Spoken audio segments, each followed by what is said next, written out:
नमस्कार. Star 24 news चॅनलमध्ये आपलं सर्वांचं स्वागत. पिंपरी चिंचवड शहरातील प्रभाग क्रमांक 27मध्ये अनुसूचित जाती राखीवमधून राष्ट्रवादी काँग्रेस पार्टीचे इच्छुक उमेदवार विवेक सुभाष कांबळे यांच्या प्रचाराचा नारळ फोडण्याचा कार्यक्रम रायगड कॉलनी येथे राष्ट्रवादी काँग्रेस पार्टीचे पिंपरी चिंचवड प्रचार प्रमुख विठ्ठल उर्फ नाना काटे यांच्या शुभ हस्ते करण्यात आला. यावेळी प्रभागातील महिला व युवा वर्गाची मोठ्या संख्येने उपस्थिती होती. आमच्याशी संवाद साधताना नाना काटे काय म्हणाले ते पाहू. नाना, प्रभाग क्रमांक 27 मध्ये इच्छुक उमेदवार अनेक आहेत. त्या एससी कॅन्डिडेटमध्ये आज एक इच्छुक उमेदवाराचा आपण प्रचाराचा नारळ फोडला. या प्रसंगी आपण काय सांगा? ज्या पद्धतीनं पिंपरी चिंचवड शहरामध्ये निवडणुका जाहीर झाल्या आणि निवडणुका जाहीर झाल्यानंतर कुठल्या प्रभागामध्ये कुठलं आरक्षण आहे ते देखील जाहीर झालं. त्या दिवसापासून इच्छुक उमेदवारांना राष्ट्रवादी काँग्रेस पार्टीकडे आपल्या उमेदवारी मागितलेली आहे आणि त्याच पद्धतीनं प्रचार यंत्रणा चालू करत असताना आज या ठिकाणी प्रचाराचा नारळ फोडण्यासाठी या राहटणी श्रीनगर भागातील प्रभाग क्रमांक 27 मधील विवेक कांबळे हे इच्छुक उमेदवार राष्ट्रवादीकडनं आहे आणि त्यांचा आज या ठिकाणी प्रचाराचा नारळ फोडण्यासाठी राजगड, रायगड, सिंहगड या भागातील आणि राहटणी परिसरातील नागरिक, महिला भगिनी मोठ्या संख्येने या ठिकाणी उपस्थित आहे. गणेशाला नारळ अर्पण करून या ठिकाणी प्रचाराची सुरुवात होती. आपल्याला माहिती आहे की पिंपरी चिंचवड शहरामध्ये राष्ट्रवादी काँग्रेस पार्टीच्या माध्यमातून महाराष्ट्राचे लाडके नेते व जिल्ह्याचे पालकमंत्री आदरणीय अजितदादा पवार यांच्या माध्यमातून पिंपरी चिंचवड शहराचा जो चेहरामोहरा बदलण्याचं काम गेल्या अनेक वर्षापासून झालेलं आहे.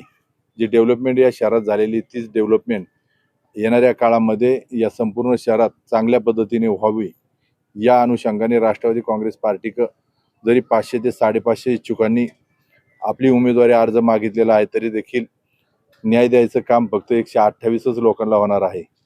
त्यामुळं खचून न जाता प्रत्येक उमेदवार ताकदीचा आहे आणि तो आपापली ताकद दाखवण्यासाठी हाच या ठिकाणी प्रचाराचा नारळ फोडून आपण प्रचाराला सुरुवात करीत आहोत.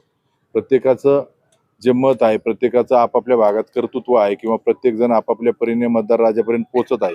ही सर्व माहिती प्रचार प्रमुख या नात्यानं मी स्वतः दादांकडे पोहोचवणार आहे. माझ्या या 27 प्रभागामध्ये अनेक एससी कॅटेगरीतले उमेदवार इच्छुक आहेत आणि त्याच पद्धतीनं एक विवेक कांबळे देखील सुशिक्षित तरुण या ठिकाणी इच्छुक आहे. विवेकची देखील मुलाखत त्या दिवशी दादांनी घेतलेली आहे. अतिशय चांगल्या पद्धतीनं त्यांनी मांडणी आपल्या प्रभागाची केली. हा प्रभाग कसा आहे, कसा डेव्हलपमेंट मी करू शकतो, मी सुशिक्षित आहे, सुशिक्षित वर्गाला कसं आपल्याकडं खेचून आणू शकतो, त्या पद्धतीची अतिशय चांगल्या पद्धतीने मांडणी दादांसमोर केलेली आहे. मी देखील या भागात त्याचं गेल्या 10-15 वर्षापासून नाना काटे ग्रुपमध्ये तो काम करत आहे आणि त्या कामाच्या माध्यमातून मी देखील माझ्या परीने माहिती पोचवलेली आहे.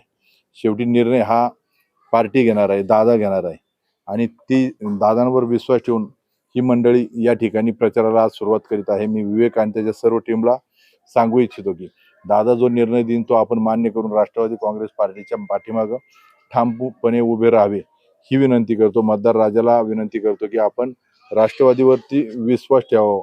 ज्या पद्धतीने या शहराचा विकास झालेला आहे त्याच पद्धतीनं या राहटणी श्रीनगर भागाचा देखील चांगल्या पद्धतीनं विकास करण्यासाठी राष्ट्रवादी काँग्रेस पार्टीचे जे 4 उमेदवार असेल त्या 4 उमेदवाराबरोबर संपूर्ण जनता राहील ही अपेक्षा करतो. अधिक न बोलता या ठिकाणी थांबतो. जय हिंद, जय महाराष्ट्र, जय राष्ट्रवादी. तसं सांगितलंय की अजितदादा या राष्ट्रवादी या पिंपरी चिंचवड शहराचे खरंच विकासाचे शिल्पकार आमचे अजितदादाच आहेत. आणि ज्या पद्धतीने नानांनी सौदागरचा विकास केलाय, 2007 पासून नाना सभागृहात होते, नगरसेवक होते. आज 2007चं पिंपऱ्या सौदागर आपण बघितलं, रस्ते नव्हते, काय नव्हतं, पण आज जर बघितलं तर प्रत्येकाचं आवडतं ठिकाण राहण्याचं जे ते पिंपऱ्या सौदागर आहे आणि त्याच्या मागे सगळं श्रेय आमच्या नाना साहेबांचं आहे. आज आमच्या प्रभागात गार्डन नाही, काय नाही, पण आज नानांनी जो त्यांचा प्रभाग डेव्हलप केलाय, गार्डन असतील, विविध महानगरपालिकेचे सगळे आरक्षणाच्या जागेचा विकास केलाय. तसंच नाना एक विजनरी लीडर आहेत.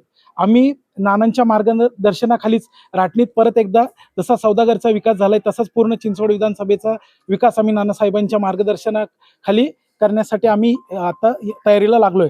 तर नाना मला नक्कीच संधी देतील आणि आमदारकीला पण नानांसाठी मी एक सुशिक्षित चेहरा म्हणून असेल असं मी या ठिकाणी विनंती करतो नानांना की नानांनी दादांकडे माझी शिफारस करावी आणि आपला पॅनल एकदम चांगला स्ट्रॉंग भक्कम करून आपले 12चे 12 म्हणजे पिंपळ्या, सौदागर, राहटणी, काळेवाडी सगळे आपला पॅनल वन साईड निघाला पाहिजे आणि पुढचा जो असेल तो आमचा प्लस पॉईंट असेल आणि नानांना पुढच्या आमदारकीला म्हणजे सोपं होऊन जाईल आमचं. आणि हीच मी श्रींचरणी प्रार्थना करतो. जय हिंद, जय महाराष्ट्र, जय राष्ट्रवादी.